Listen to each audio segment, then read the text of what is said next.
السلام عليكم ورحمة الله وبركاته.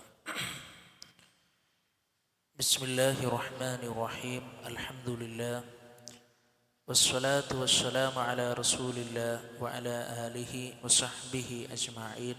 أما بعد.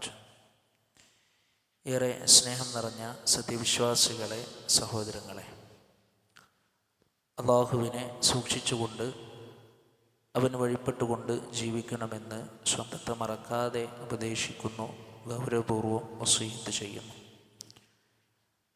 അള്ളാഹു സുബ്ഹാനഹു വ തആല നമുക്കെല്ലാവർക്കും അതിന് തൗഫീഖ് നൽകി നമ്മെ അനുഗ്രഹിക്കുമാറാകട്ടെ.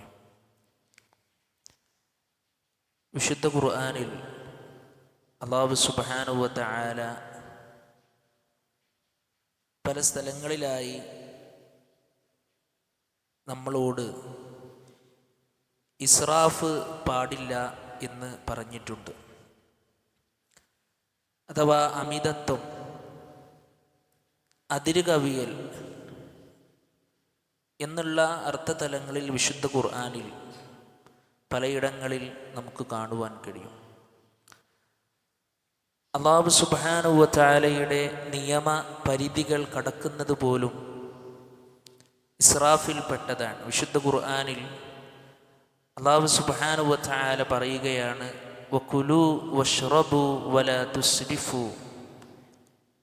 നിങ്ങൾ തിന്നുകയും കുടിക്കുകയും ചെയ്തു കൊള്ളുക.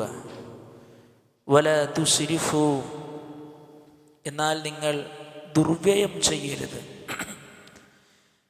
തീർച്ചയായും ഇന്നഹു ലാ യുഹിബ്ബുൽ മുസ്രിഫീൻ, ദുർവ്യയം ചെയ്യുന്നവരെ അള്ളാഹു ഇഷ്ടപ്പെടുകയില്ല എന്നുള്ളതാണ്. മഹാനായ ഇബ്നു കസീർ റഹ്മഹുല്ലാ വിശദീകരിക്കുകയാണ്,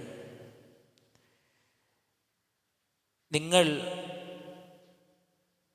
തിന്നുകയും കുടിക്കുകയും ചെയ്തു കൊള്ളുക, എന്നാൽ നിങ്ങൾ ദുർവ്യയം ചെയ്യരുത്. അങ്ങനെ ചെയ്യുന്നവരെ അള്ളാഹു ഇഷ്ടപ്പെടുകയില്ല.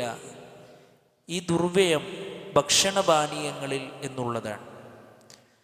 മഹാനായ റസൂലുള്ളാഹി സ്വല്ലല്ലാഹു അലൈഹി വസല്ലമ വിശദീകരിക്കുന്നു,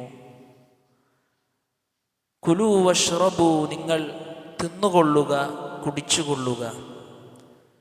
വതസദ്ദഖു വൽബസു, നിങ്ങൾ ഉടുക്കുകയും ധർമ്മം കൊടുക്കുകയും ചെയ്യുക. മാ ലം യുഖാലിതുഹു ഇസ്റാഫുൻ ഔ മഖീല, അമിതത്വവും അഹങ്കാരവുമില്ലാത്ത രൂപത്തിൽ എന്ന് റസൂലുള്ളാഹി സ്വല്ലല്ലാഹു അലൈഹി വസല്ലമ. ഇബാദുർ റഹ്മാൻ, പരമകാരുണ്യകന്റെ അടിമകളുടെ വിശേഷണം എടുത്തു പറഞ്ഞ കൂട്ടത്തിൽ അല്ലാഹു സുബ്ഹാനഹു വ തആല പഠിപ്പിച്ചു, ആ റബ്ബിൻ്റെ അടിമകൾ ഇദാ അൻഫഖൂ ലം യുസ്രിഫു, അവർ ചെലവഴിക്കുകയാണെങ്കിൽ അമിതത്വം അവർ ചെയ്യുകയില്ല എന്നുള്ളത്. അതുകൊണ്ട് ജീവിതത്തിൻ്റെ വ്യത്യസ്തമായ മേഖലകളിൽ ഏതൊക്കെ രൂപത്തിൽ എന്തൊക്കെ നമ്മൾ ഉപയോഗിക്കുന്നുണ്ടോ അതിനൊക്കെ ഇസ്ലാം നിശ്ചയിച്ച അതിർവരമ്പുകളെ നമ്മൾ തേടിപ്പിടിക്കുകയും ഇസ്രാഫിൽ നിന്ന് മുക്തമാകാൻ ശ്രമിക്കുകയും ചെയ്യുക. അത്രത്തോളം ഗൗരവപ്പെട്ട വിഷയമാണ് വിശുദ്ധ ഖുർആൻ അല്ലാഹു സുബ്ഹാനഹു വ തആല പറഞ്ഞത്. സുമ്മ സ്വദഖനാഹുമുൽ വഅദ ഫഅൻജയ്നാഹും വമൻ നശാഉ വഅഹ്ലക്നൽ മുസ്രിഫീൻ, അനന്തരം അവരോട്